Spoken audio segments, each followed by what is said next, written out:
సత్యవేడు టీడీపీలో ముదిరిన విభేదాలు బహిర్గతమయ్యాయి. ఎమ్మెల్యే ఆదిమూలం కుమారుడు సుమన్ పార్టీ నాయకత్వానికి బహిరంగ సవాల్ విసిరారు. ఎన్నికల్లో తాము ఖర్చు చేసిన డబ్బు తిరిగి ఇచ్చేస్తే తన తండ్రి ఎమ్మెల్యే పదవికి రాజీనామా చేస్తారని సంచలన ప్రకటన చేశారు. ఎస్సీ నియోజకవర్గంలో అగ్రవర్ణాల వ్యక్తిని ఇన్ఛార్జిగా నియమించడంపై ఆయన ఆగ్రహం వ్యక్తం చేశారు. పార్టీలోని వారే తన తండ్రిపై కుట్రలు చేస్తున్నారని, దళిత ఎమ్మెల్యేను వేధిస్తున్నారని ఆవేదన చెందారు. గౌరవం లేని చోట ఉండడం వృధా అన్నారు.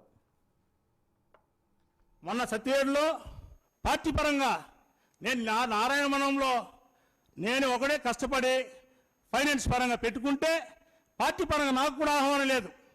2-3 రోజులు అన్నం తినలేదు, ఒకరోజు ఒక పూట అన్నం తింటా ఉన్నా. తెలుగుదేశం పార్టీకి గెలిచినందుకు మాకు వెన్నుముక్క లాంటి వెన్నుముక్కని పొడుస్తూ ఉన్నారు.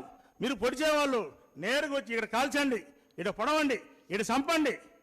మా నాన్నగారికి హార్ట్ పేషెంట్. అందువలన నేనేం చెప్తున్నా అంటే, మీరు దోచుకున్నా ఏమైనా చేసుకోండి, మేము పెట్టినటువంటి ఖర్చుల్ని గౌరవంగా వచ్చే గురువారం లోపల గంగాప్రసాద్ దగ్గర చేర్చండి. మేము అప్పు తీసుకొని ఇల్లు అమ్మి మా అందరికీ మాకు ఖర్చు చేసినటువంటి సాయం చేసినటువంటి అందరికీ అప్పు తీసుకోము. గతంలో 45,000 మెజార్టీతో ఆదిమూలన్న గారు గెలిచారు. అప్పుడు కూడా మేము అప్పు ఇచ్చినాము, అప్పు ఇచ్చిన వాళ్ళకంతా అప్పు చేసినాము. ఎక్కడ ఎవరికి మోసం చేయము, మా కుటుంబంలో లేదు.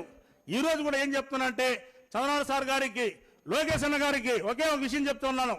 మేము పెట్టిన డబ్బులు ఖర్చులు మాది కాదు, మా అప్పులు.